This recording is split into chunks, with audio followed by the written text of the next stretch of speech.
fazerem presente nessa ocasião, mas todos os irmãos que estão conosco estejam aí conosco participando desse momento, dia 30 de maio, às 20 horas.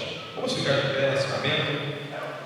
Eu quero que você exercite aquele hábito fraternal. Você vai se deslocar do seu lugar. Já chegou muita gente agora, entendeu? Eu sei que, pastor, estou aqui de manhã, estou cheio de sono, pastor, estou aqui agarrado, o sono está na minha perna, a cama veio nas minhas costas. Então não é por acaso que você fica de pé, não. É para tirar esse sono, sai preguiça, sai moléstia, sai de mim. Sai de mim e vai cumprimentar o seu irmão. Você tem que falar com o seu irmão, vai lá para frente, para trás, fazer esse exercício. O Santo Fábio vem cá na frente, né? Vai fazer um comunicado e aí vai dar um abraço. Sai do seu lugar isso. Esse exercício ajuda na circulação sanguínea. Tenho certeza que você não vai dormir caminhando. Se você dormir em pé, é complicado. Aí você não Meu amado. Estou estudando pra caramba. Desde 4 horas da manhã, pô. Vai dar tudo certo. Vou falar com o Pascoal.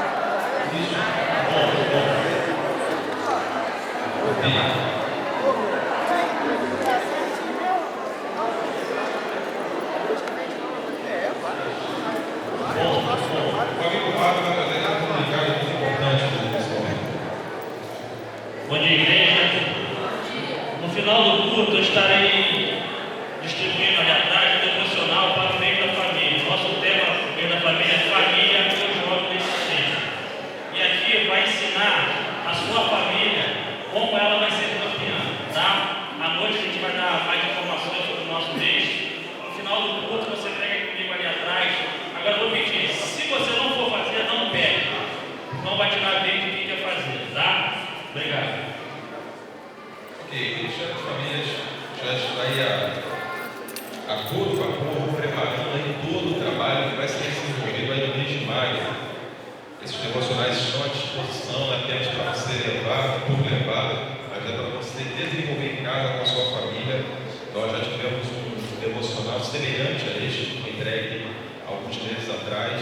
É interessante porque cada família, quando terminou de ler, não jogou fora, compartilhou com outra família. Seja dessa mesma forma, nessa mesma dinâmica com esse devocional. Pastor, terminei de ler junto com a família, você passe para uma outra família, para que também seja bênção para eles também. Então, você ficou de pé, vai fazer. Muito bom. Eu tenho um comunicado aqui a fazer, Zé, mas depois me informa se o Antônio receber esse comunicado. Aí no final do culto eu faço. Queridos irmãos, estive ausente durante um período, conforme foi mencionado há um tempo atrás. Me desloquei para um país vizinho, para a Colômbia. A igreja esteve orando por mim e nesse primeiro plano eu quero agradecer a oração da igreja, agradecer todo o cuidado do pessoal que mandou mensagens aí pelo meu e-mail, muitas mensagens que recebeu pelo e-mail, o pessoal ligou lá para casa, o pessoal esteve cuidando da família nesse momento de distância. Saí de casa na segunda-feira, só tive contato com eles no domingo. Foi quando eu estive numa cidade e eu não podia me comunicar. Mas a igreja como um todo, os pastores da igreja, o ministério diaconal, os conselheiros, a igreja me preside de uma forma geral, demonstrou um cuidado muito grande com a minha família, e o que me deixa muito alegre também. Eu estou muito feliz por esse carinho que os irmãos dispensaram e continuam dispensando sobre nós. E sobretudo também pela oração. Num domingo, a minha família, minha esposa e as crianças, junto com a minha mãe, foram comer uma pizza aqui próximo, uma pizzaria. E isso foi um relato que a minha mãe contou no domingo, já entrando pela madrugada. Quando eles terminaram de comer a pizza, no local em que eles estavam, eles se levantaram, o tempo de se levantar da cadeira para se deslocar para o carro. Uma moto desgovernada foi justamente na cadeira e nas mesas que eles estavam sentados. Não foi só o tempo deles se deslocar, sair dali a moto desgovernada, carregou mesa, carregou cadeira e não machucou ninguém. Glória a Deus por isso. Eu creio que é Deus colocando os anjos acampados ao redor da família, a igreja orando e Deus trazendo um grande livramento. Obrigado, meus irmãos, pela oração e continue orando por nós, para que Deus continue nos dando graça nesta caminhada também. Bom, durante esse período que eu fiquei ausente, tirei muita foto, foi muita experiência, então tentei na data de sexta e na data de sábado, ontem, sintetizar um pouco dessa experiência que eu vivenciei nesses dias na Colômbia, para ser mais preciso, na cidade de Monteria, para ser mais preciso ainda no vilarejo de Cori. Foram muitas experiências, fui com mais ou menos com uma ideia do que poderia ser lá, mas Deus me levou a uma experiência além das minhas expectativas, em meio a tanta escassez, em todos os níveis que você pode imaginar, toda escassez, muita escassez. Eu vi, sobretudo, muita riqueza de Deus. Eu falei assim, pastor Deus, como eu poderia iniciar esse breve relato fundamentando um texto bíblico numa madrugada de sexta para sábado. Eu acordei e debrucei no livro de Atos dos Apóstolos e veio o texto do capítulo 4, verso de número 13. Esse texto eu acredito que a última vai lançar luzes sobre esse breve testemunho que eu quero compartilhar com vocês. Atos 4, 13.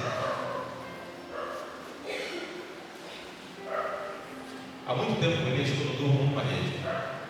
Dormi na rede do jeito que eu cheguei, já em segunda, cheguei lá na quarta-feira, de quarta a domingo de manhã dormi na rede. Muito bom. Faz tempo que eu dormi na rede quando eu era criança. Molecote, eu voltei a dormir na rede. Muito bom. Saudade de dormir na rede. Vou até colocar uma lá em casa agora. Voltar a dormir na rede. Como foi a minha ida para lá? O voo saiu de Guarulhos para Bogotá. Foram 6 horas e meia de avião de Guarulhos para Bogotá. E de Bogotá para Monteria, 1h15. E eu peguei um ônibus do Rio de Janeiro para São Paulo. A passagem do Rio para São Paulo, vocês vão saber, é um absurdo. A passagem de ida e volta para São Paulo, na promoção, deve dar uns R$450. Um bom pesquisador de preço, fui lá, comprei uma passagem na rodoviária, R$65. Cheguei na rodoviária de Guarulhos, fica a dica para você. Peguei um ônibus, cheguei na rodoviária de Guarulhos. Tinha um táxi que era R$20 para ir me levar até o aeroporto. Mas eu descobri um ônibus de R$3. Maravilha, né? Dava até para ir a pé, mas a malha estava pesada. Eu peguei um ônibus de Guarulhos, da rodoviária de Guarulhos, e fui para o aeroporto por R$3. Você pode ir para Rio e voltar para São Paulo com um preço bem pequeno. Vocês acharam?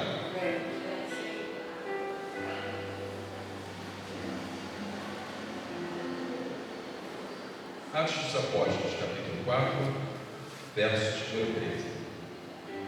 Vendo a coragem de Pedro e de João, e percebendo que eram homens comuns e sem instrução, ficaram admirados e reconheceram que eles haviam estado com Jesus. Foi o texto que me veio à mente. Pessoas simples, pessoas sem instrução, pessoas talvez campestres, pescadores. As pessoas ficaram admiradas porque o que chancelava o comportamento deles, a vida deles, era a estada com Jesus. Nesse período em que fiquei lá, não tinha pessoas com muita instrução, poucas pessoas sabiam ler e escrever, mas muitas pessoas haviam estado com Jesus. Denise, passa para a gente as fotos. Eu pedi, separei algumas fotos para poder compartilhar com os irmãos. Primeiro, para mostrar como é a situação, como é o lugar. Esse aí é o pastor Medardo. Meu contato, meu direcionamento lá para o pastor Medardo. O pastor Medardo, ele é correspondente da agência Portas Abertas na Colômbia.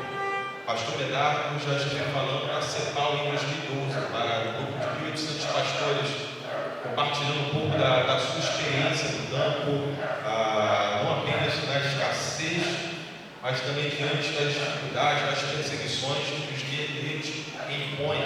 Então foi em 2012 que eu tive esse contato com o pastor Medardo, e dali nós viemos conversando, batendo papo. Hoje, o pastor Medardo, pastor da igreja local, do vilarejo local, ele torna-se, aqui na nossa figura, um bispo, onde ele coordena um grupo de 249 igrejas em vilarejos. São igrejas pequenas, são igrejas mais estruturas, são igrejas muito pequenas e fica sob a responsabilidade do pastor Medardo, o pastoreio também de 249 igrejas. Ele também é nascido no local, ele é nascido no vilarejo de Corinto.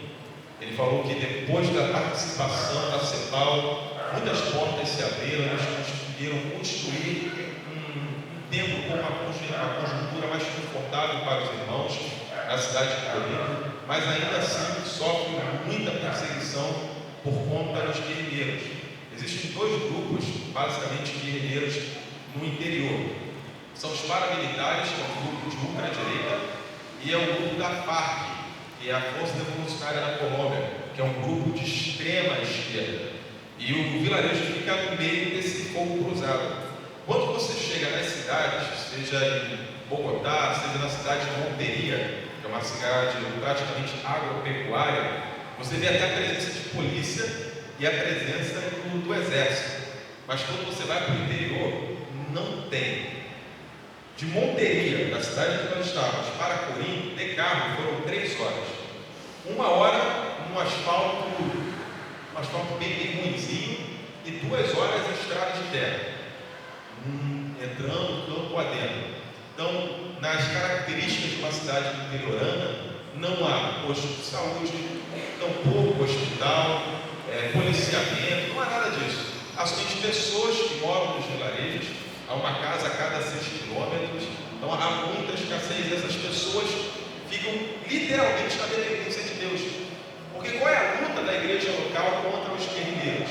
É que os guerrilheiros, eles de alguma forma, eles tentam sacar as crianças, os jovens, ou aí os muchachos que eles chamam, das igrejas da comunidade para servirem nas montanhas, que nós chamamos aqui de morro, lá eles chamam de montanha. Esses guerrilheiros, eles ficam nas montanhas e sacam crianças, sacam jovens para poderem estar servindo a guerrilha ao ideal deles. O ideal é totalmente hostil, é voltado para a questão da droga.